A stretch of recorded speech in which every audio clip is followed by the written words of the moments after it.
कुछ दिनों से एक चिंतन चल रहा है। किसके बारे में? अपने बारे में। ये मैं आज आपसे शेयर करूंगा। गुरु नानक साहब कहते हैं, साखी है कि वो मक्का मदीना चले गए। मक्का तो वहाँ जाकर सो गए रात को, पाँव उधर कर लिए जिधर उनका पूजा का स्थान था। तो काजी आया रात को दौरा करता हुआ, ओए बाबा तू कौन है? हमारे खुदा की तरफ टांगे डाली हुई हैं। कहते हैं गुरुजी ने कहा जिधर तुम्हारा खुदा नहीं है उधर को मेरी टांगे कर दे। कहने वाले तो कहते हैं कि वो गुरुद्वारा वो उनका मस्जिद ही घूम गया। नहीं, ऐसा नहीं है, बल्कि उसको ज्ञान हो गया जब गुरुजी ने कहा कि उधर को घुमा दे भाई, इधर तेरा खुदा नहीं है, तेरा खुदा के इधर ही है। उसको ज्ञान हो गया, उसको अल्लाह तो सभी जगह है। और उसने फिर पूछा कि आप कौन हैं? आप कौन हैं? जिसने इतनी बड़ी बात कह दी तो कहते गुरु नानक साहब ने कहा, 5 तत्व का पुतला। हिंदू कहूँ तो मारिए, मुसलमान भी ना। जब मैं कहूँ मैं हिंदू तो उसी में मारना, क्योंकि हिंदू वहाँ जा नहीं सकता। हिंदू कहूँ तो मारिए, मुसलमान भी ना। 5 तत्व का पुतला नानक मेरा नाम। मैं तो 5 तत्व का पुतला हूँ और मेरा नाम ये है। मैं क्या कहना चाहता हूँ? एक बहुत अच्छी बात कहना चाहता हूँ। ये 5 तत्व का पुतला बना कैसे? जो मेरा अपना रिसर्च है, जो मेरी अपनी खोज है, हो सकता है मेरी खोज गलत हो। ये 5 तत्व का पुतला है, ये माँ के गर्भ में बना कैसे? मुझे तो पता नहीं। किसी को अपने बचपन का पता है, माँ के गर्भ का किसी को पता है, किसी को भी नहीं पता। कुदरत ने 5 तत्वों को ऐसे मिलाया, ऐसे इकट्ठा किया जिसके लिए उसको कोई खास काम करना था। पकड़ा बात को? खुदा ने, उस प्रकृति ने, उस नेचर ने, उस कर्ता पुरुष ने, जिसने जो संसार बनाया, जो हमें बनाया, उसने हर शरीर को जो भी शरीर है उसको एक खास मकसद के लिए बनाया है। ये बात पहली तो ये सुन। हम यूं नहीं आए यहाँ। वो मकसद क्या था? जिस मकसद के लिए उसने हमें बनाया। और 9 महीने माँ के गर्भ में हम उल्टे लटके रहे और हमारे खाने का इंतज़ाम किया गया। हमें कोई तकलीफ़ वहाँ नहीं थी, पानी की थैली में थे तो कोई तकलीफ़ नहीं थी। तो इसका मतलब ये हुआ कि हमारे आने का कोई मकसद है। वो मकसद क्या हो सकता है? एक नंबर 1 जो मेरा अपना अनुभव है कि पिछले जन्म में मेरी जो कमाई थी, जो पिछले जन्म में मेरा काम था, वो पूरा नहीं हो सका था। मैंने चोला छोड़ दिया था। उस काम को पूरा करने के लिए मैं यहाँ दोबारा आया। एक तो ये क्यों? ये बात राय सलग्राम साहब ने भी अपनी प्रेम वाणी में लिखी है कि इंसान जो ऊपर चल जाता है और काम रह जाते हैं, वो ऊपर के ब्रह्मांड में रहता है। फिर जब हालात ठीक होते हैं, उसके फेवर में होते हैं, वो दोबारा दुनिया में आता है। एक तो ये। दूसरा इसका एक अटैचमेंट है कि जहाँ तुम्हारी अटैचमेंट है, जहाँ तुम्हारा लगाव है, जहाँ तुम्हें कशिश है कि ओहो मेरे पोते, मेरी ज़मीन, मेरा घर, मेरी जायदाद, मेरा ये, मेरा वो, मेरी पदवी, वो लेके मरे तो वो कोई आना पड़ेगा। बाबा फकीर कहा करते थे, महाराज ने बताना कि बाबा साबन सिंह जी महाराज कहा करते थे कि जिनको हरिद्वार से प्रेम है वो हरिद्वार की मछलियाँ बनेंगी। ये कहा उन्होंने। तो फकीर जी महाराज ने कहा कि हरिद्वार की मछलियों को तो लोग आटा डालते हैं, जिनको ब्यास से प्रेम है वो ब्यास की मछलियाँ बनेगी, जिनको लोग भून के खाते हैं। ये उन्होंने कहा हुआ है। तो मेरे दादा ने कहा कि जिनको मंदिर से मानता, मंदिर से प्रेम है या मेरे शरीर से प्रेम है, उनको भी जन्म यही देना पड़ेगा। दूसरी बात समझिए। तीसरी बात, हमारा लेना देना है। हमने किसी का लेना था, रह गया, हम चले गए। किसी का देना था, वो रह गया, हम चले गए। इसकी मैं तुम्हें मिसालें देता हूँ। परमदयाल जी महाराज ने एक बात बताई, सच्ची बात बताई। सत्संग कुछ थोड़ा ऊंचा होगा, समझने की कोशिश करना। क्या कहा कि एक पंजाब का कोई ऑफिसर हैदराबाद के नवाब में बहुत बड़े पद पर था। हैदराबाद के नवाब, बहुत पुरानी बात है, आज़ादी से पहली बात है। तो वो कहीं साल के बाद घर में छुट्टी आता था, तो वो नाई उसके घर आकर उसकी हजामत किया करता था। नाई वो क्या था। जब वो काफ़ी देर के बाद आया, घर आया, तो उसको एक सपना आया सुबह सुबह कि उसने एक बैल देखा। बैल अपने सपने में, बैल उसको कहता है कि देख बेटा, मैं तेरा दादा हूँ, मैं तेरा दादा हूँ और मैं आपके गांव के तेली के घर में हूँ, उसके कोल्लू को चलाता हूँ। अब मैं बुजुर्ग हो गया, यहाँ मैं क्यों आया? मैंने उसके 9 रुपये देने हैं। 9, मैंने उसके पिछले जन्म के 9 रुपये देने हैं, तो तू उसके 9 रुपये दे दे और मेरा छुटकारा करवा। ये मेरे दादा परमदयाल जी महाराज ने सत्संग में बताया। जब वो सुबह उठा तो नाई आया हजामत करने के लिए। बड़े अफसर हर रोज हजामत करते हैं ना। तो कहता भाई क्या नाम होगा उसको, तो लाला बोलते होंगे, क्या मास्टर जी बोलते होंगे, क्या किस नाम से उसको, भाई बात बता, इस गांव में कोई तेली है? कहते हैं हाँ जी तेली तो है, तू मुझे उसके घर ले चल, हजामत बाद में करनी। बड़ी बात समझिए। तो वो वहाँ गया तो उसने बैल देखा, बैल बैठा हुआ है। उसने उसको पूछा तेली को कि मैं तेरा बैल खरीदना चाहता हूँ, मैं तेरा बैल। को कहते बैल भी बीमार है बेचारा, क्या करना, तुम खरीद लो। कितने पैसे लेने हैं बोलो? 9 रुपये लेने हैं। मैं हूँ बैल दे 9 रुपये लेने हैं, तो तुम ले दो। उन्हें 9 रुपये देते बैल को ले लिया। जैसे बैल को लेकर निकला वो पूरी डेथ हो गई। ये मेरे दादा ने लेना दिया। मास्टर मोहनलाल ने बताया मेरी हाजिरी में वहाँ, कहता बाबा जी मेरा पोता है, वो जो भी मांगता है मैं उसको देता हूँ। हालांकि जरूरत नहीं होती, जरूरत नहीं है देना उसका भी, उसके बगैर भी, लेकिन मैं वो ना नहीं कर सकता। कहते अच्छा। महाराज जी प्रभु संता को मानते थे। उन्होंने किसी को बुलाया कि ए ले टेवा ते दिखा के लिया प्रभु संता। दूसरे दिन टेवा आ गया, उसमें लिखा था कि ये पोता इसका पिछले जन्म में इसका छोटा भाई था, इसका छोटा भाई था, इनका आपस में। ये दूसरी बात समझ गए मेरी।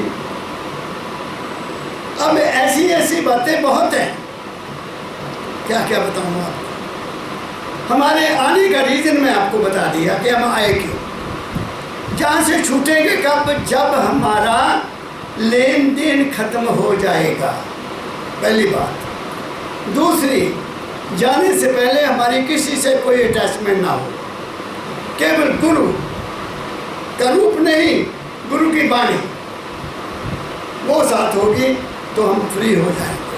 ये दूसरी बात है। अब रह गया, ये शास्त्र कहते हैं, गुरबाणी कहती है कि ये सारा संसार ऋणबद्ध है, ऋण हमने किसी का देना है या लेना है। ये सारा संसार ऐसे ही है, लेना देना है हमारा बना हुआ। कोई बाप बन के आ गया, कोई बेटा बन के आ गया, कोई पत्नी बन के आ गया, कोई मुझे अपनी पत्नी का पता है। बात समझ गए? बाबा फकीर ने यहाँ बैठे थे, मैंने यहाँ बैठे, मैं यहाँ बैठा था, मेरी पत्नी यहाँ बैठी थी, मेरा ससुर यहाँ बैठा था। बातचीत चल पड़ी तो महाराज जी ने कह दिया, ए मुन्नी, काके ना नभा भी पाएगी कि नहीं? बात समझिए, ज़्यादा नहीं मैं कहूँगा, नभा भी पाएगी कि नहीं? तो मैंने हाथ जोड़ा, मैंने कहा पिताजी मेरे सिर पर आपने हाथ रखना, मैं नभा दूँगा, मैं नभा दूँगा। बात आई चले गई। तो नभाने का मतलब ये था कि वो उसका टाइम फिक्स था, सारा जीवन नहीं उसने माथे में रखा। जब 2017 आया, यहाँ बैसाखी देखी, बड़ी खुशी, कोई बात नहीं चीत नहीं, और घर गए। अगले इतवार को मेरे तैयार होने से पहले गाड़ी में बैठ जाते थे। जब बहूमा ने कहना डैडी तो तैयार नहीं हुए, मम्मी तो गाड़ी में बैठे हैं। मैं अच्छा, वो नहीं उठे। मैंने क्या कि गल आज मंदिर नहीं जाना? कहती बस अब मैं मंदिर नहीं जाना, मेरे को मिल गया जो मिलना है। और धीरे धीरे यही कहना शुरू कर दिया, मेरा यहाँ दिल नहीं लगता, मेरा इस दुनिया में दिल नहीं लगता, मुझे कोई चीज़ अच्छी नहीं लगती। मैं कहा इतना बड़ा मकान बनाया तूने गर्मी में खड़े होकर, बन गया, मैंने नहीं बनाया।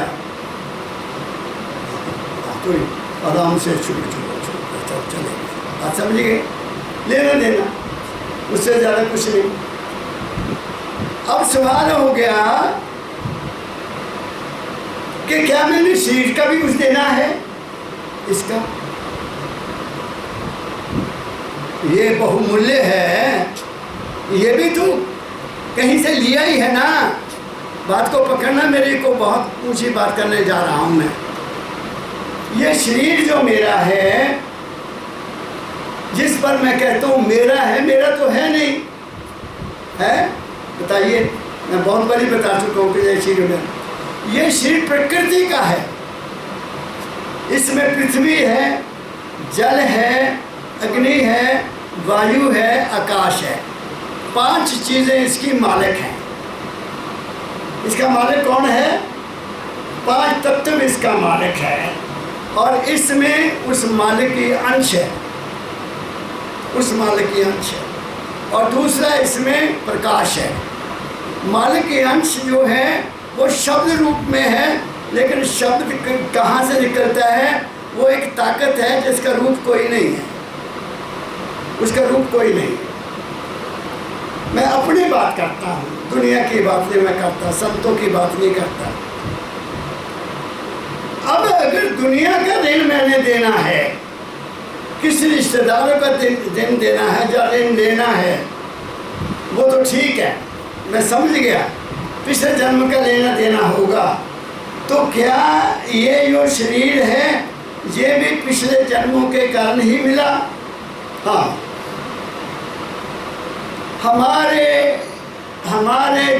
हमारा जो तत्व है, जिसको हम तत्व कहते हैं, जिसको हम मैं कहते हैं, वो जो असलियत है, जो हमारी ज़िंदगी है, उसको बनाने वाले ये हैं। ठीक है, जैसे हमने किसी को मोटरसाइकिल ले लिया, उधार ले गए, जब कार ले ली, मैं 2 दिन के लिए बाहर जाना है, तो ये भी तो मिली है हमें। किसी को 100 साल के लिए मिल गई, किसी को 50 साल के लिए मिल गई, किसी को 10 साल के लिए मिल गई, मिली है ना। तो ये भी तो मिली है ना। तो क्या इनका कोई हमारे ऊपर ऋण है? नहीं, ऋण है। मैंने क्या समझा कि वो ऋण कैसे उतरेगा? सुन लो ध्यान से बात। इसमें सबसे ज़्यादा जो चीज़ है वो है जल तत्व। दुनिया की कोई चीज़ बगैर पानी के नहीं पैदा हो सकती। और साइंटिस्ट ने कहा कि जीव जो है वो पानी में पैदा हुआ है। जीव जो है ये पानी में पैदा हुआ, हम भी पानी में पैदा हुए, माँ के गर्भ में पानी में थे, वो सबसे ज़्यादा है हमारे अंदर। और दूसरा तत्व है हमारा पृथ्वी। पृथ्वी अपने आप में कुछ भी नहीं कर सकती जब तक उसके साथ पानी न मिले। मूर्ति बनानी है तो पानी चाहिए, मिट्टी की मूर्ति बनानी तो क्या चाहिए? पानी चाहिए। कोई चीज़ पैदा करनी ज़मीन में तो क्या चाहिए? पानी चाहिए। तो पानी के बगैर तो कुछ है नहीं। तो दो चीज़ों को समझ लेना कि अगर ये शरीर मेरा मिट्टी से बना है तो क्या मुझे ऐसी चीज़ खानी चाहिए जो मिट्टी से पैदा नहीं हुई? पकड़ो मेरी बात। हमारी खुराक अगर ऐसी है जो मिट्टी से पैदा नहीं हुई तो हम अपने शरीर के साथ बहुत बड़ा जुल्म कर रहे हैं। कोई संत ये बात नहीं बताएगा, कोई सत्संग में कोई बात नहीं बताएगा। मेरी अपनी रीडिंग है, मेरा अपना अनुभव है। हो सकता है मैं गलत हूँ, लेकिन मुझे तसल्ली आ गई कि मेरे शरीर को जो खाने को लिए चाहिए चीज़ जिससे मेरा शरीर बना है, ये मांस बना है, वो मिट्टी की चीज़ से बना है। तो जो पृथ्वी से चीज़ पैदा हुई है मुझे केवल वो ही खानी चाहिए। जो बनाई गई है वो मेरे लिए ठीक नहीं है। बात को पकड़ा आपने। लेकिन दुनिया में हो क्या रहा है? बड़े बड़े ढोल बज रहे हैं और जहाँ तक है कि मिट्टी की मूर्ति को बलिदान दिया जा रहा है जानवरों का। है हैरानी की बात कि नहीं? है अज्ञानता की बात कि नहीं कि मिट्टी की मूर्ति को जानवर काट के मार के दिया जा रहा है कि उसके बलि वो खुश हो जाएगी, माता खुश हो जाएगी। नामदेव जी महाराज के एक बहुत अच्छी वाणी में जब पढ़ाता था मुझे पूरा शब्द याद था। अब मैं उसका मतलब बताता हूँ। कहते हैं मैं दुनिया को देखकर हैरान होता हूँ कि अब सावन के महीने में सांप की पूजा बड़ी होती है। सांप की पूजा बहुत होती है। नामदेव जी कहते हैं मिट्टी का लोगों ने सांप बनाया हुआ है, किसी ने चांदी का सांप बनाया हुआ है, किसी ने सोने का सांप बनाया हुआ, उनकी पूजा करते हैं, उसको तरह तरह के पदार्थ उसके सामने रखते हैं।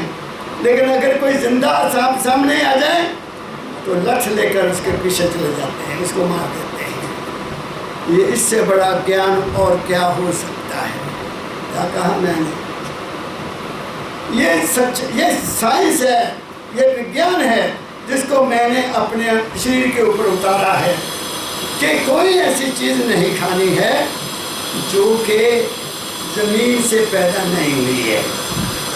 गेहूँ है, चावल हैं, दालें हैं, जो भी ज़मीन से पैदा हुआ है, गुड़ है ज़मीन से पैदा। चीनी नहीं हुई, चीनी तो बनाई गई है, तो चीनी खराब करेगी आपको।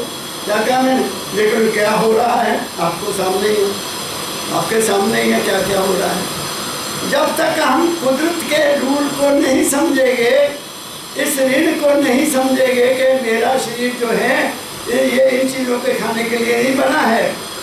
ये पृथ्वी माता मुझे अभिशाप देगी कि तूने मेरे अंदर क्या डाल दिया। ये मेरा हिस्सा नहीं है, मेरे हिस्से केवल वो है जो मेरी गोद से पैदा हुआ है। बात में पकड़ी आपने। नंबर 1 अब रहा दूसरा जल देवता। जितने भी तुम्हारी प्यास है, जहाँ हमारा जो जीवन है, जहाँ हमारे शरीर की जो हमारे शरीर का दौरा होता है, खून का दौरा है, वो पानी से हो रहा है। अगर पानी कम हो गया तो हमारा खून सख्त हो जाएगा और आदमी की डेथ हो जाएगी। सर्दियों में बहुत से लोगों की डेथ क्यों होती है? क्योंकि पानी नहीं पीते। पानी नहीं पिया, खून सख्त हो गया, गाढ़ा हो गया। हमारे शरीर का खून जो है वो पानी के कारण ही पतला है और वो हमारी नाड़ियों में चल रहा है। और किडनी उसको साफ करती है। किडनी पानी को अलग कर देती है और खून को अलग करके हमारे अंदर आपको देती है। पता है कुछ, ये तो आप जानते हैं ना। तो अगर पानी नहीं पिया तुमने तो होगा क्या? तुमने बोतलें पी ली, मर्जी बोतल पी लो, किसी भी बोतल को पी लो, मैं कहता हूँ वो तुम्हारे जल देवता का अपमान है। और क्या मैं ऐसा समझता हूँ, हम अपने अंदर जो जल देवता है, जिसके कारण हमारा शरीर चल रहा है, जिसके कारण हमारे दिल की धड़कन चल रही है, अगर आपने पानी नहीं पिया, कोई सोडा वाटर पी लिया, कोई कोका कोला पी लिया, कोई स्पिरिट पी लिया, कोई रंगदार और पी लिया, तुमने अपने अंदर के जल देवता का अपमान किया है। और अगर आप सुबह उठकर जल का गिलास लेकर पीते हो और उसका याद करके पीते हो, मालिक का धन्यवाद करके पीते हो, वो तुम्हारे शरीर को निरोगा बना देगा। क्या कहा मैंने? ये दूसरी बात कह रहा हूँ, हमारे शरीर में जल देवता ही माना गया है, बाकी और कुछ भी नहीं माना गया। बात समझ गए? मुझे अपनी बात याद आ गई। जब मैंने ऊना में ज़मीन ली तो सबसे पहले सोचा कि यहाँ मैं नलका लगा दूँ, पंप लगा दूँ। पता किया तो वो आ गए, मैंने कहा भी ये इतने नलका लगाना। कहते बाबू तुसी मकान भी बनाना। मैं कहता पानी होगा तो मकान भी बन जाएगा। तो वो काम करना शुरू कर दिया। मैं कॉलेज चला गया, मैं तो कॉलेज अटेंड करना था। मैं सुबह एक बार चक्कर मार जाता था, फिर शाम को फ्री होकर फिर आ जाना बाहर। अभी कुछ नहीं बनाया था वहाँ, तब नलका लगवाना था। तो जब मैं आया शाम को तो वो बेचारे बैठे, वो भी बैठे, कहते सर जल देवता कुछ नाराज लगता है। मैं क्या मेरे से नाराज नहीं हो सकता, मेरे से नहीं नाराज हो सकता। अच्छा ठहरो। मैंने वो वहाँ जंजीर गाय होती नीले रंग की और धूप रखा हुआ, मैंने अपने चप्पल उतारी, बैठ गया, धूप जलाया और उसको जाप किया और देवता जल देवता व्यापक है, पृथ्वी व्यापक है, अग्नि व्यापक है, वायु व्यापक है और शब्द भी व्यापक है और इनको पैदा करने वाला भी व्यापक है। क्या समझा? मैंने वहाँ प्रार्थना की कि देवता जमीन तो आपने दे दी, अगर आप नहीं आएंगे तो बच्चे पानी कहाँ से, आपका स्नान किस चीज़ से करेंगे, ये यहाँ मकान कैसे बनेगा, कृपा करो। आँख बंद की हुई है, कृपा करो। तो जो भी मैंने कहना था कर दिया। अंदर से आप चलो लगाओ बुकी लगाओ। लगाई, इतना बड़ा चिट्टा पत्थर सफ़ेद, हाथ में रखा तो हाथ में ठंडक आ गई। वो आ गया, कहते सर आ देखो आ गया। मुझे बुकी में 5 फुट पानी, इतना ठंडा। मेरा भाई गया, मकान बन गया, नहाया। गर्मी का महीना, कहते भाजी पानी तो इतना ठंडा, मेरी तो ठंड लगती है। अभी भी बहुत ठंडा पानी। अभी मेरे बच्चों को कहा हुआ है कि और सब कुछ करना, लेकर दलिया दूर देना, महीने का दलिया दूर देना एक मौका है, क्योंकि मैंने देखा हुआ है इसकी ताकत। बचपन की बात बताता हूँ। ये बंगीचो है ना, ये बंगीचो गांव से होता हुआ हमारा गांव एक सारी गांव है, सारी उसके बीच में से जाता है। बचपन की बातें। तो एक दफ़ा इतना पानी आया कि उसने हमारे गांव की ज़मीन को तोड़ना शुरू कर दिया। लोगों को पता लगा कि ओहो खेत तक बह जाने हैं, तो आदाब इकट्ठे हुए, दलिए की देग बनाई और उसको रास्ता डाल के वहाँ पहुँच गए। तो बच्चों को कहा बच्चों आ जाओ थालियाँ लेकर। हम भी छोटे छोटे थे, 5-6 साल के थे। अपनी कौलियाँ ले किसी ने थाली ले ली, वहाँ पहुँच गए। सारा गांव ऐसे खड़ा। ये देवता पृथ्वी माता से हम कुछ खाना के लिए खिलाते हैं, करके पत्थर हाथ जोड़े और दलिया थोड़ा सा जल में डाला।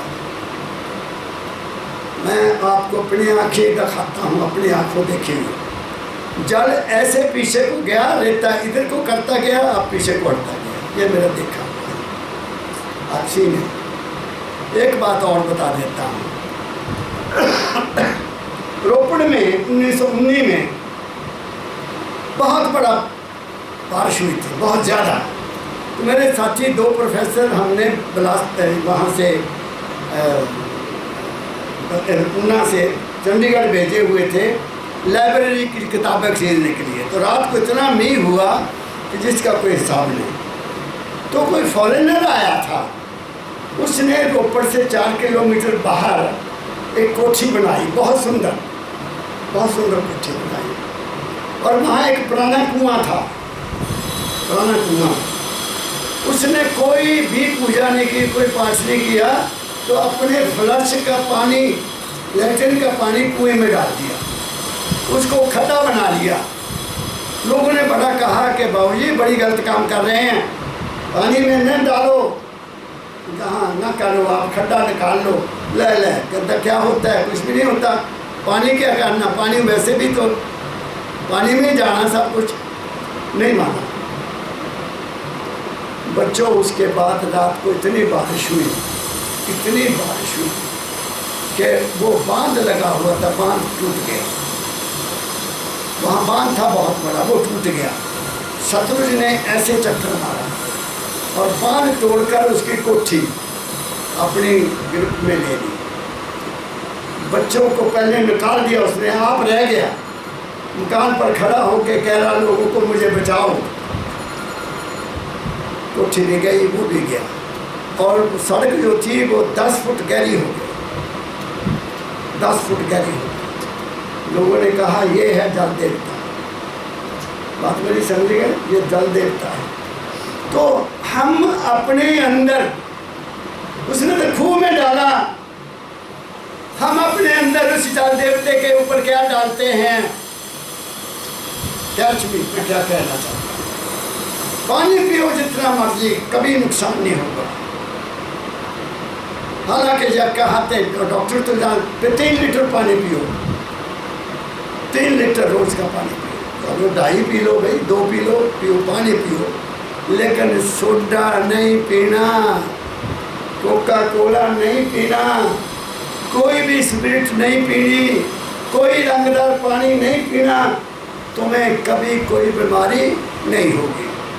2 बातें। अब तीसरा है, हमारे अंदर अग्नि है।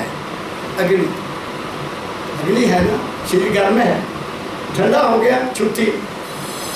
अब इस अग्नि अंदर तो हमारे अग्नि है, ऑलरेडी है। अब अगर हम बहुत तले हुए भोजन करेंगे, मसाले वाले भोजन खाएंगे, चटपटे खाएंगे, तो हमारी अंदर की अग्नि बढ़ेगी कि घटेगी? बताओ क्या कह रहा हूँ मैं।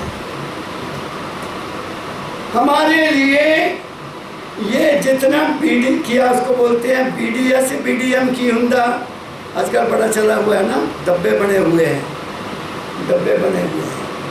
वो ले आओ मसाला, वो ले आओ मसाला। कोई मसाला डालने की जरूरत नहीं है। हमारे घर में है, सेंधा नमक होनी चाहिए, हरी मिर्च होनी चाहिए, काली मिर्च होनी चाहिए, अजवाइन होनी चाहिए, जीरा होना चाहिए, सौंठ या अदरक होना चाहिए, और या फिर एक और चीज़ होती है हींग होनी चाहिए। इससे ज़्यादा कुछ नहीं चाहिए। क्या कहा मैंने? लेकिन हम क्या हैं? हमें तो पहले भुना हुआ चीज़ चाहिए, अच्छी तरह फ्राई होनी चाहिए, ये होना चाहिए। ओ बच्चों, मैं दर्द दिल से कह रहा हूँ, be simple in your eating. अपने खाने को इतना सिंपल बना लो कि तुम्हारे अंदर जो 5 तत्व बैठे हैं उनकी रेशो डिस्टर्ब ना हो, वो ना डिस्टर्ब हो। अगर वो डिस्टर्ब हो गई तो आपको मुश्किल हो जाएगा, बात समझ गए मेरी? आपको सिर्फ सिंपल खाओ। जितना सिंपल हो जाओगे उतना तुम्हारा मन हल्का हो जाएगा। जितना हैवी खाओगे कोई ऐसी चीज़ खाई जो ज़मीन से पैदा नहीं हुई, तुम्हें ज़मीन में धंस देगी वो। क्या कहा मैंने? ये अग्नि की बात करते हैं। अब वायु में आता हूँ। वायु हमारा जीवन है, हवा हमारा जीवन है। सांस किसी का बंद कर दो, आदमी की डेथ हो जाएगी। और उस हवा में सबसे ज़्यादा चीज़ क्या है? ऑक्सीजन है, ऑक्सीजन है। और दुनिया के जितने वृक्ष हैं, पेड़ हैं, पौधे हैं, दिन को वो सब ऑक्सीजन छोड़ते हैं। दिन को वो सब ऑक्सीजन छोड़ते हैं। फूल हैं, पत्तियां हैं, जो भी हरियाली है, हमें दिन को वो ऑक्सीजन देते हैं। रात को वो ऑक्सीजन नहीं देते, रात को कार्बन डाइऑक्साइड देते हैं। रात को अच्छी नहीं है। सिर्फ दो कुदरत ने चीज़ें ऐसी पैदा की हैं जो दिन को भी हमें ऑक्सीजन देते हैं और रात को भी ऑक्सीजन देते हैं। और वो क्या है? तुलसी और पीपल का वृक्ष। और बुजुर्ग बड़े सियाने थे, उन्होंने कहा ये आने वाली औलाद कलयुग की बेवकूफ़ होनी है, इन्होंने इतना बता दो कि इनकी पूजा करनी चाहिए। तुलसी की पूजा करो, इसका ब्याह करो। तुलसी के कोल 10 मिनट 20 मिनट 40 मिनट बैठोगे ना तो तुम्हें ऑक्सीजन मिलेगी। और पीपल की पूजा करो, उसके चारों तरफ चक्कर लगाओ, उसको धागा बांधो, उसको कपड़े लगाओ। वो भी क्यों? कि तुलसी 10 के चक्कर लगाओगे तो हमें ऑक्सीजन मिल जाएगी, और कुछ नहीं है। और अगर अब हम क्या हो गया कि मुझे तो याद है कि बचपन में भी हम बाहर सोते थे, बिजली नहीं होती थी, लाइट नहीं होती थी, सड़क पर बिस्तर लगा देने, 4 बजे आने बैल खेतों में जाने वाले, वो कहने काका अपने मंजे जरा ऊपर कर लो। क्या कहा मैंने? बाहर सोते थे। अब जब से बिजली आ गई, बिजली तक क्या आई, हमें कैद कर दिया, कमरों में कैद कर दिया।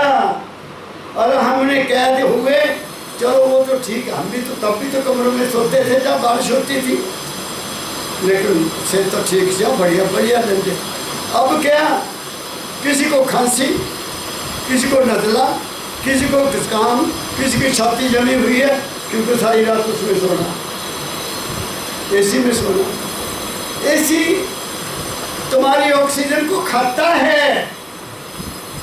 क्या काम है? लो मैं बताऊं। इस दफ़ा क्या हुआ, 18 तारीख को मेरा जन्मदिन था। मैं बैठा, डैडी जी असी थोड़े कमरे च एसी लगाना। मैं क्या क्यों? पर लगाना है, क्यों नहीं गल नहीं है, तुसी उत्थे सोया करना। मैं क्या लगा दो, लगा देता। मैं क्या मैं यहाँ नहीं सोऊंगा। मैं एसी में नहीं सोऊंगा बच्चा। तुसी 25,000 रुपया लाता तो फिर जिंदाबाद रहो, खुश रहो। कोई थोड़ा मेहमान आ जाएगा तो उसको वहाँ सला दिया करना। क्या काम है? मैं तो कूलर में सोता, पानी भरा दिया, चारों ताकियाँ खुली हैं, इधर भी हवा इधर जा रही है, इधर भी हवा इधर जा रही है। ठीक है ना? सवेर में उठो चुस्त, एसी से उठोगे तो क्या होगा? सुस्त। चाय पियोगे, पहला चाय मंगाओगे या चाय मंगाओगे पहले उठोगे। Try to live in the open. जितनी कोशिश करो दिन को बाहर रहने की कोशिश करो। मैं सुबह 8 बजे बाहर आ जाता हूँ तो 11 बजे अंदर जाता हूँ। शाम को भी मैं 6 बजे बाहर आ जाता हूँ तो बाहर खुला। बात समझ गए? हवा हमारी ज़िंदगी है, हवा में ऑक्सीजन है। और अगर डीप ब्रीदिंग कर सको, बाहर निकल कर लंबे सांस ले सको तो तुम मुबारक हो, तुम्हें ज़्यादा ऑक्सीजन देते हैं, तुम्हारे फेफड़े सुस्त रहेंगे, तुम्हारे अंदर खून को भी ऑक्सीजन मिलेगी और कभी भी कोरोना नहीं अटैक करेगा। कोरोना तभी हुआ जब ऑक्सीजन। फॉलन में मैं गया तो ब्रेक बंद, एसी चलता, बाहर गाड़ी में बैठो एसी शुरू। हालांकि जंगल है तो तुम उत्ते ताकियाँ खोल दो तो जरा बाधे हवाले ना अंदर जाओ, दफ्तर में बैठ गए, ऑक्सीजन तो मिला नहीं। और बाकी क्या शो करना अपने आप 12 लाख में कप भेरी जो बड़े नहा के आए हैं, बड़े सुंदर होके आए हैं, वो क्या फ़ायदा? मेरी बात समझ गए? जितना हो सके, अब आपने देखा होगा जितने दरवाजा बंद होता मैं कह देना दरवाजा खोल दे, क्योंकि सांसदान बंद होता है। क्या काम है? कुदरत का खजाना हवा है, कुदरत का खजाना पानी है, कुदरत का खजाना दाल सब्जी रोटी सब कुछ है। इसका लाभ उठा लो, ज़िंदगी सफल हो जाएगी। क्या कहा मैंने? तो मैंने आपको 4 चीज़ें अभी तक बताई, अब रहा 5 वह शब्द धरती, शब्द आकाश, शब्दों शब्द भया प्रकाश। शब्द ऐसा है जो मरहम पट्टी भी कर देता है, और शब्द ऐसा है कि वो कटार का काम भी कर देता है, दोनों काम करता है। मीठा बोलोगे, प्रेम से बोलोगे, दिल से हित रख के बोलोगे तो दूसरे का भला करोगे। अगर क्रोध में बोलोगे तो तुम दूसरे का भी बुरा कर रहे हो, तुम अपना भी बुरा कर रहे हो। तुम्हें क्रोध आता है, माचिस देखी, माचिस पहले आप जलती है फिर आग लगाती है, पहले आप जलती है तभी जलती है ना। ऐसे ही हमारा हाल है। हम जब क्रोध करते हैं पहले अपने आप को जलाते हैं और फिर दूसरों को जलाते हैं। इस करके संतों ने कहा, मीठी वाणी बोलो मुख से मन रहे निर्मल शुद्ध शरीर। मीठी वाणी में बहुत बहुत ताकत है।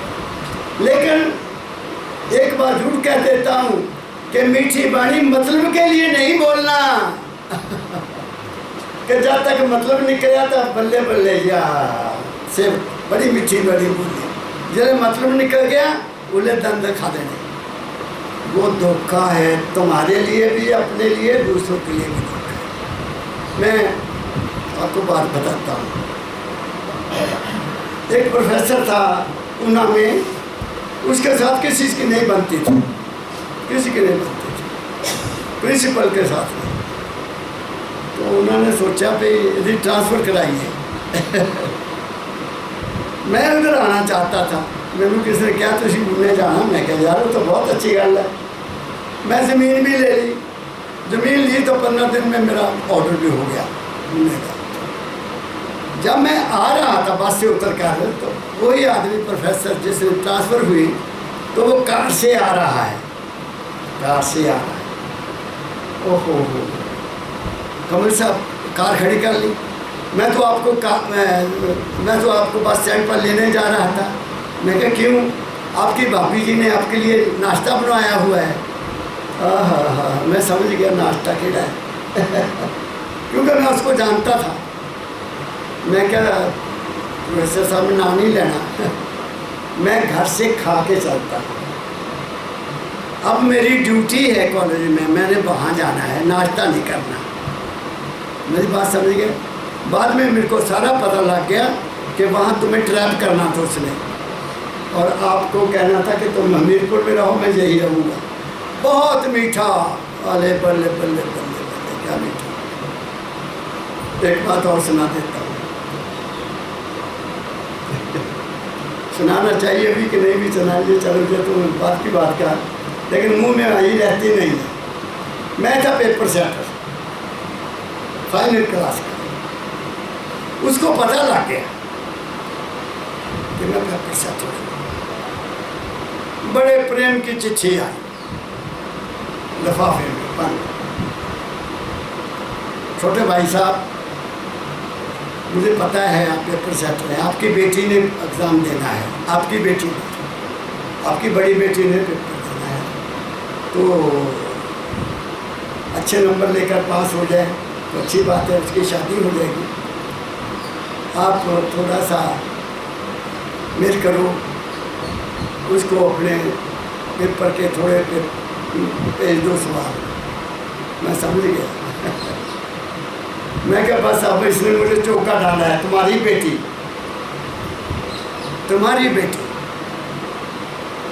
मैंने उसको पत्र लिखा गोल मोल करके, वो उन्हीं में लिखे। मैं अगर वो पेपर रख लेता ना तो मैं उसका नाजायज़ फ़ायदा भी उठा सकता था उससे, लेकिन मेरे मन में ये कभी नहीं आया कि मैं बुरे का बुरा करूं। मुझे क्या ज़रूरत है। मैंने उसको लिखा कि आपकी बेटी बहुत प्यारी है, मैं चाहता हूँ वो काबिल बने ज़िंदगी में, उसके अच्छे नंबर आए, लेकिन जो आपने कहा वो मेरे बस में नहीं है, मैं आपसे माफ़ी चाहता हूँ। बात समझ गया। तो दुनिया में ऐसे नहीं बनना कि मतलब के लिए तो अपनी बेटी भी दूसरे की बेटी बना देनी, और बड़े भाई भी बन जाना, छोटे भाई भी बन जाना, थोड़े लिए नाश्ता भी बन जाएगा, सब भी उनमें नहीं बनना। ये मैं आपको बता देता हूँ, ये मेरा तजुर्बे हैं ज़िंदगी के। मीठी बाणी इसलिए बोलो कि तुम्हें मतलब कोई नहीं है। किसी का दिल दुखी है, उसके साथ 5 प्रेम की बातें कर दो, उसका दिल हल्का हो जाएगा, बजाय इसके उसको जाकर डराना, है ये हो जाएगा, है वो हो जाएगा, ये नहीं करना। तो क्योंकि ये ज़बान जो हमें दी है कुदरत ने, ये ऐसी है, ये ऐसी नियामत है, ये हमारे शीर के साथ जाएगी, दांत नहीं जाएंगे, दांत रह जाएंगे यही, क्या कहा मैंने, लेकिन ज़बान साथ जाएगी, आंखें साथ जाएंगे, कान साथ जाएंगे, बाकी सारे अंग जाएंगे, और सारे ने तो अडाप से हसाब मना। मैं ऐसा महसूस करता हूँ। सबने, अग्नि ने भी अपना हिसाब मांगना है, जल ने भी अपना हिसाब मांगना है, पृथ्वी ने भी अपना हिसाब मांगना है। और गाड़ी अली बड़ी बढ़िया तो मर्सिडीज गाड़ी देती, 4 रख लो, 10 दिन चला लो, और 10वें दिन अंदरों अंदर को सब कुछ खराब करके दे दोगे वापस, अगला गाड़ी वापस लेगा। क्या कह रहा हूँ मैं बहुत सिंपल शब्दों में आपको आज का सत्संग दिया है। अब एक निकालो शब्द कबीर साहब का, जीने जीने जीने रे चदरिया। ये चादर है, किसने बनाई? उसने बनाई, मैंने नहीं बनाई, ये उसकी बनाई हुई है। तो जो उसने बनाई है, तो हमारा फर्ज है कि इसको वैसी की वैसी उसको वापस करना। अपने खाने से, अपने पीने से, अपने देखने से, अपने सुनने से, अपनी ज़बान से कभी बुरा नहीं करना। ये चोला बहुत बहुत भाग्यशाली है, इससे किसी का भला कर दो वो ठीक है, बुरा नहीं करना। ना बुरा देखना, ना बुरा सुनना, ना बुरा कहना, और ना ही बुरा खाना। तीनों तो बातें, और है क्या? मिल गया शब्द कि नहीं? कबीर साहब अपनी बात करते हैं, तो सुन लो जरा, मैंने आपको अपने डिटेल में कह दिया।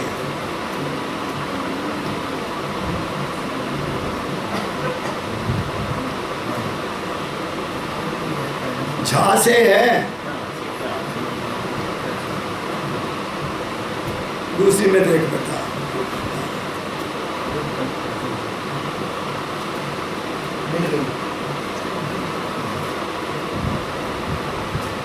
जरा प्रेम ना पढ़ना, तेरा नाम प्रेम है। कबीर साहब हैं, आगे करना। अब सुनो कबीर साहब इस चादर के बारे में क्या कहते हैं। ये चादर हमें मिली है, कैसी मिली है सुनो। राधा स्वामी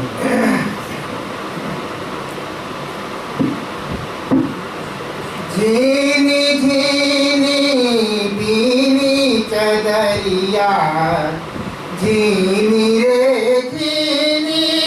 अब कबीर साहब कहते हैं ये चादर बनाई बड़ी झीनी में, बहुत बरीक है, बहुत समझदारी न बनी है, इसमें कोई चीज़ इधर उधर से नहीं हो सकती। जहाँ धागा लगना वही लगाया। 72,000 करोड़ नसनाड़ियाँ हैं हमारे अंदर, और 72 जोड़ हैं हमारे शरीर में, कभी को गिनती कर सकता है। परमदयाल जी महाराज ने फरमाया कि ये हमारा जो शरीर है, साइंटिस्ट भी कहते हैं अगर इसको तोड़ दिया जाए, छोटा छोटा कर दिया जाए ऐसे ऐसे, तो जितनी पृथ्वी है उस सारी पृथ्वी पर ये टक जाएगा, इतना बड़ा है। चमड़ी, मांस, हड्डियाँ, नाड़ी, जो भी कुछ है सारी पृथ्वी को जो कवर कर सकता है, क्योंकि ये पूरा ब्रह्मांड है। जो ब्रह्मांड है सोई पिंड है, तो जितना ब्रह्मांड है उतना ये है। और इसको चादर कहा है कभी सामने, भीने भीने रे चादर, बहुत बारीक बारीक करके, इसमें कोई गलती नहीं है। जहाँ दिल लगना वहीं दिल लगाया, जहाँ लिवर लगना वहीं लिवर लगाया, जहाँ किडनी थी वहाँ किडनी लगाई, जहाँ आँख चाहिए वहाँ आँख लगाई। और किसी का भी एक दूसरे का विरोध नहीं है। हमारे शरीर के किसी भी अंग का दूसरे के साथ विरोध नहीं है। सब मिलके काम कर रहे हैं, सब मिलके काम कर रहे हैं, तभी हम जिंदा हैं। आगे बढ़ो। झीनी झीनी बीनी चदरिया, झीनी रे झीनी, काहे के ताना काहे के भरनी, कौन तार से दीनी। अब वो खुद ही एक सवाल करते हैं, ये कौन से धागे हैं, कौन सी तार हैं जिससे ताना बना और जिससे बाना बना। जो हमारे कपड़े हैं ना, इसमें धागा एक सीधा है, एक ऐसे है, ऐसे है ना। इसको कहते हैं ताना और इसको कहते हैं बाना। वो कहते हैं कौन सी तार से जो चीनी पर दोबारा पढ़ो। काहे के ताना काहे के भरनी, भरनी मीन जो अंदर से ऐसे चलती है। उनको वो कबीर साहब तो जलाहे थे ना, कपड़े बनाते थे लंबा, और फिर धागा ऐसे, फिर पाँव से ऐसे ऐसे आता है ना, तो तब कपड़ा बनता है। अब तो पहले तो गाँव में होते थे, लोग बनाते थे, मैंने बचपन में देखा। अब तो बड़ी बड़ी फैक्ट्रियाँ लग गई। अब कौन चादर बनाता है? अब तो साड़ियाँ बनती हैं, पैंटें बनती हैं फटी हुई, गोटे से फटी हुई। हाँ, तो मेरा पोता है कि वो पैंट पाली, इधर भी फटी हो। और मैं कहूँ काका हाँ तेरी पैंट फटी हुई है, कितने पाली के? दादाजी वो तो बहुत महंगी है, फटी हुई पैंट महंगी है। बा यार तू मैं मेरे ला दूसरी पैंट पा मैंने चंगा लगता, पर नहीं बहुत चंगी है। मुंडा आया मेरे नाल उसने भी फटी हो, मैं कहा जाओ ताड़ा ही टुटाया देता, जाओ फटे कपड़े कौन दे? दसो ये दुनिया है। क्या कहा मैंने? हमारी चादर की कदर ही कम कर दी। ये चादर तो साफ थी, इसको तो बनाया उसने, इसकी देखभाल तो करनी चाहिए अच्छी चीज से, लेकिन हम कदर को जा रहे हैं। देख लो आगे चलो। काहे के ताना काहे के भरनी, कौन तार से दीनी चदरिया। अब आगे खुद ही बताते हैं कि वो क्या है, पढ़ो। इंगला पिंगला ताना भरनी, इंगला पिंगला ताना भरनी, सुषमन तार से दीनी चदरिया, धीनी रे धीनी। वो कहते हैं इंगला पिंगला दो धागे हैं,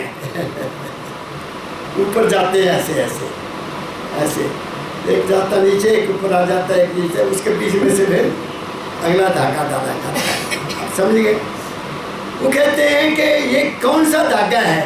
इंगला पिंगला, ये सांस इंगला है, ये सांस पिंगला है, और सुषमना इसके बीच में धागा डालने वाली है। वो हमारी नाड़ी है, वो हमारी नाड़ी है, सुषमना नाड़ी, जो रीढ़ की हड्डी से चलती हुई हमारे रीढ़ की हड्डी से अंदर से बीच में सूक्ष्म रूप में आती हुई जहाँ आती है, और यही तीसरा तिल है।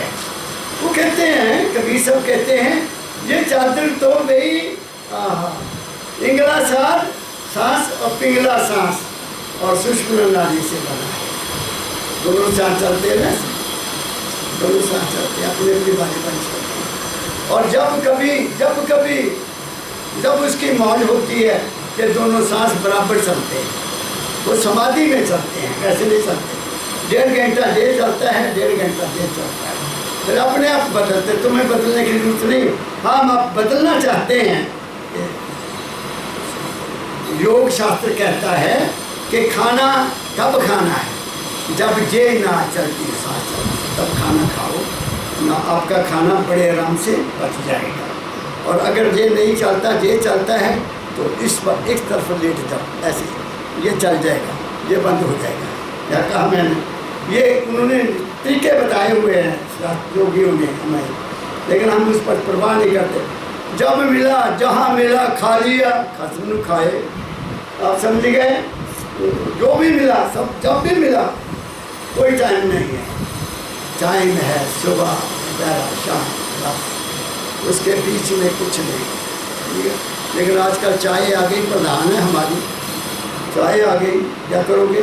पीना पड़ेगा तुम्हें, लेकिन थोड़ी पी लो, ज़्यादा ना पी लो। जीना है ना ज़िंदगी में, एडजस्ट करो अपने आप को। तो कबीर कहता है हमारी ज़िंदगी, हमारी चादर क्या है? जब ये तार टूट जाएगी, ये चादर खत्म हो जाएगी। क्या? फिर पढ़ो, फिर पढ़ो।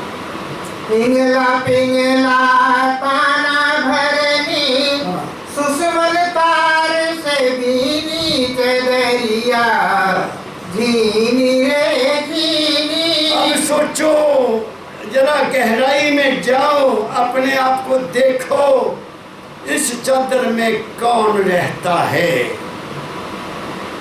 ये है सत्संग। ये चादर उसने बनाई, तो उसने बनाई किस लिए? किसी के पहनने के लिए। वो कौन है? वो माल के कुल की अंश है, वो बैठा है इसमें। वो शैतान नहीं बैठा, वो बैठा किसके लिए? जो संत मत को मानते हैं। शैतान भी हैं, शैतानों के लिए अलग शक्ल दी है उसने। समझी है ना मेरी बात? आगे बढ़ो। आठ कमल दल चरखा डोले, पांच तत्व गुण तीनी चदरिया। आठ कमल दल चरखा डोले, पांच तत्व गुण तीनी चदरिया। कितने कमल बोला? 8 कमल दल। 8 क्या है? 5 कर्मेंद्रियां, 5। फिर पढ़ो जी। 8 कमल दल चरखा डोले, 5 तत्व गुण तीनी 5 तत्व हैं हमारे शरीर में, 3 गुण हैं, ये 8 हो गए। 3 गुण क्या? रजोगुण, सतोगुण, तमोगुण। 5 तत्व हैं हमारे शरीर के।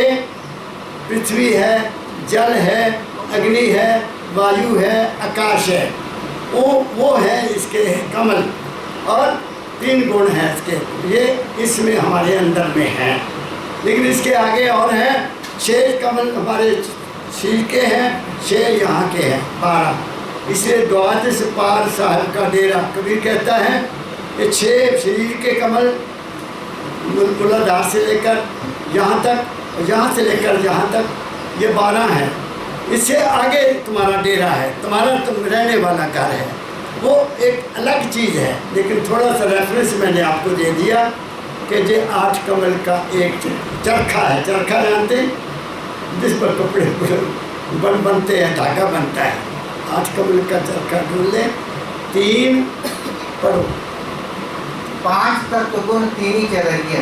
5 तत्व गुण 3, तीनों बता दिए। आगे साई को सियत हास 10 लागे, ठोक ठोक के बीनी चदरिया। उस साईं को, उस मालिक को इसको बनाने के लिए 10 महीने लगे। कई बच्चे 8 महीने में पैदा हो जाते हैं। वो ये लेडीज़ के खाने पीने के कारण है।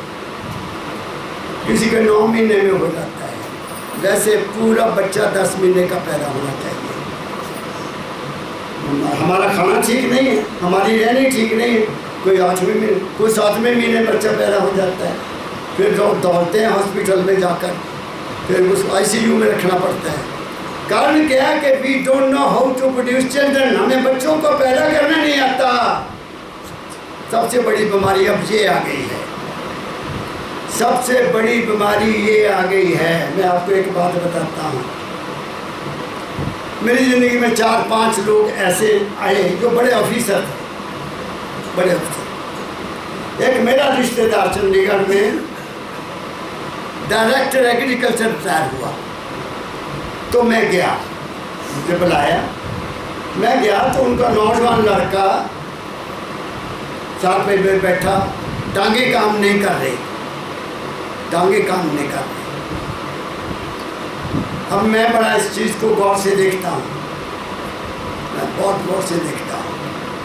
मैंने उसको, वो मेरे साले का लड़का था, मैंने एक तरफ बुलाया, मैं कहा कसम ना बताई तू, मैं मेरे को झूठ नहीं बोलना। मुझे ऐसे लगता है कि जब ये लड़का गर्भ में था आपने अपनी वाइफ को कोई दवाई दी है।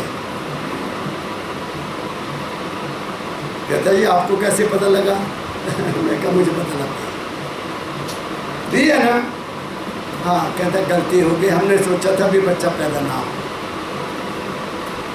और एक और था एक्साइज का बहुत बड़ा ऑफिसर, उसके घर में चाय पर मुझे बुलाया, उसकी लड़की बड़ी, वो भी अपाहज।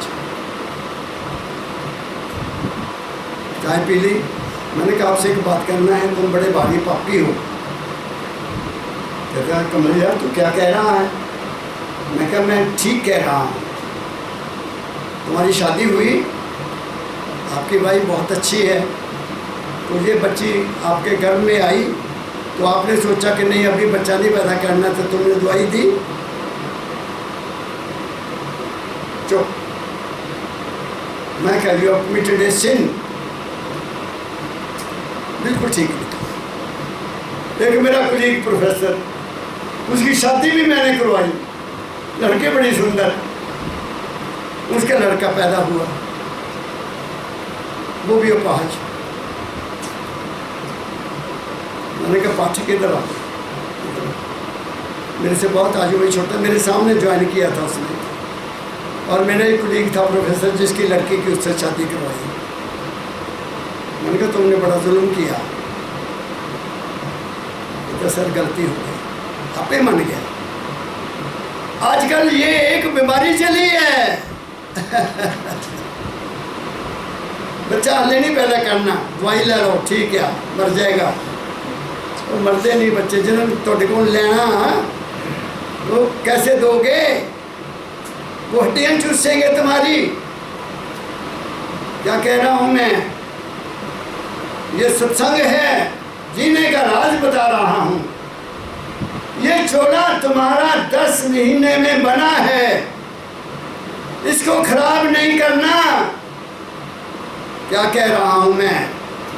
लड़का हो लड़की हो, अब बच्चा अपना भाग्य लेकर आया है, सब बच्चे अपना भाग्य लेकर आए। मैं आपको अपनी एक और बात बताता हूँ। मेरे पहला बच्चा जो पैदा हुआ लड़की थी, बहुत सुंदर, नीली आंखें। महाराज जी के पास लेकर आए, मैं पटियाला में था, आया मैं लेकर आया, पिताजी ने गद्दी में डाली, बहुत सुंदर लड़की है। उसका नाम रखा निर्मला, बच्चा इसका नाम निर्मला। मैं कहा ठीक है पिताजी। मैं चला गया, चला नहीं गया तो सबसे पहले जब मैं आया ही, अभी बात को ध्यान से सुनना, मेरी माँ के लिए बच्चा, पहली लड़की आ गई। मेरा माथा ठनक गया कि माँ चाहती थी लड़का आता, माँ चाहती थी। मेरी भैन आई, वो भाजी और पहले कुड़ी आ गई।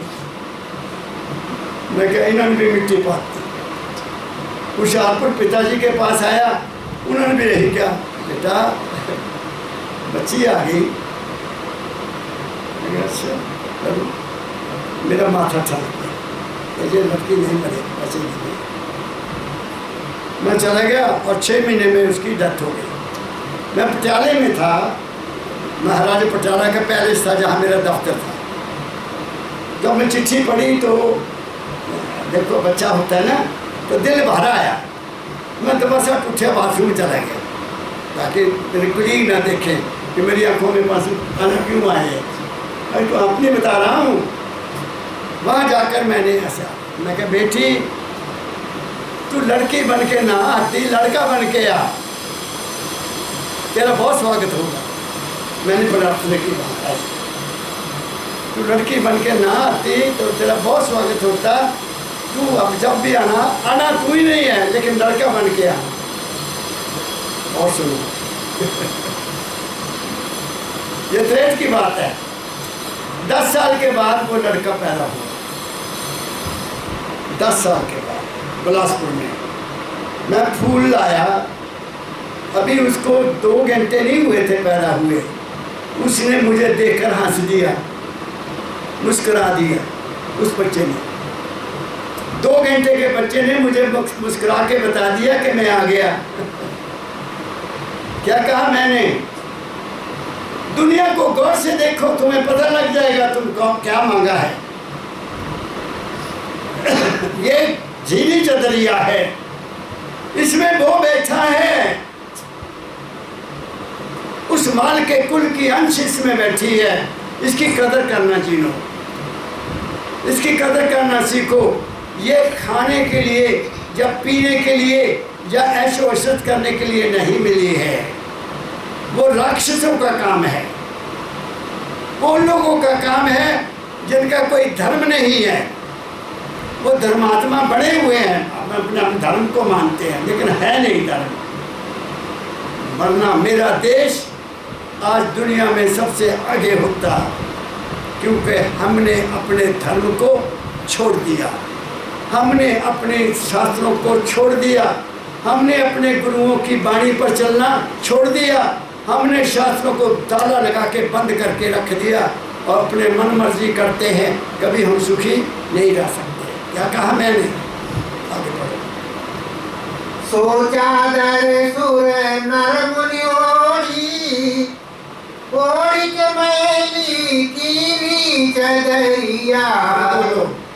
सो चादर सुर नर मुनि ओढ़ी, ओढ़ी के मैली कीनी। कहते हैं कि इस चादर को आदमी ने भी पहना, देवताओं ने भी पहना और मुनियों ने भी पहना, लेकिन सबने मैली करके फेंक दी। सबने मैली कर दी। जोगी देख लो क्या कर रहे हैं, हमारे देश के जोगी क्या कर रहे हैं, सन्यासी क्या कर रहे हैं, ये साधु क्या कर रहे हैं। और यहाँ तक मैं कहूँगा कि बड़े बड़े महान महंत जो हैं वो क्या कर रहे हैं। वो भूल गए इस बात को कि जे तुम नहीं हो, तुम कुछ और हो, उसकी कदर करो और इन भोले वाले लोगों को भी ठीक रास्ता बताओ, अमीना मत्थे टिकाई जाओ। क्या कहा मैंने? किसी को नहीं छोड़ा कबीर साहब ने, और स्वामी जी ने सबकी निंदा की है, कोई नहीं वहां पहुंचा, सब नीचे रह गए। दाता दयाल ने क्या कहा? मैंने ही रामकृष्ण का सेवक इस ब्रह्म न जानूं, मैं हूँ एक फकीर दीवाना जिसे सबसे ऊंचा मानूं। जो फकीर मुझे दर्शन देवे अपना भाग सराहूं, अपने तन के चाम की जूतरी पग फकीर कराना। ये है संत, ये है गुरु, इनका नाम है गुरु, जिन्होंने अपने दिल की बात को खोल कर रख दिया और हमारी आंखों को खोल दिया। तो कबीर कहता है कि इस चादर को तो इंसान की तो बात ही छोड़ो, देवताओं ने भी इसको बर्बाद कर दिया और अब ऊपर घूम रहे हैं कि हमें भी कहीं शरीर मिल जाए। जितने सुर है ना, जितने देवी देवता, ये सब आकाश में तड़फ रहे हैं कि कलयुग में हमें भी कहीं शरीर मिल जाए, क्योंकि कलयुग में उसको मिलना बड़ा आसान है, बहुत आसान रास्ता है। वर्षों तक मेहनत करने की जरूरत नहीं है, बस तुम उसके हो जाओ, तुम्हारा काम हो जाएगा। इसलिए उसने कहा कि सब ने मैली करके फेंक दिया। और आज भी जितने भी हमारे रहबर हैं उनकी अपनी चादर ठीक नहीं है, तो हमारी चादर क्या धोएंगे? क्या काम है? क्या गंगा का पानी हमारी चादर को धो सकता है? कोई पानी नहीं धो सकता।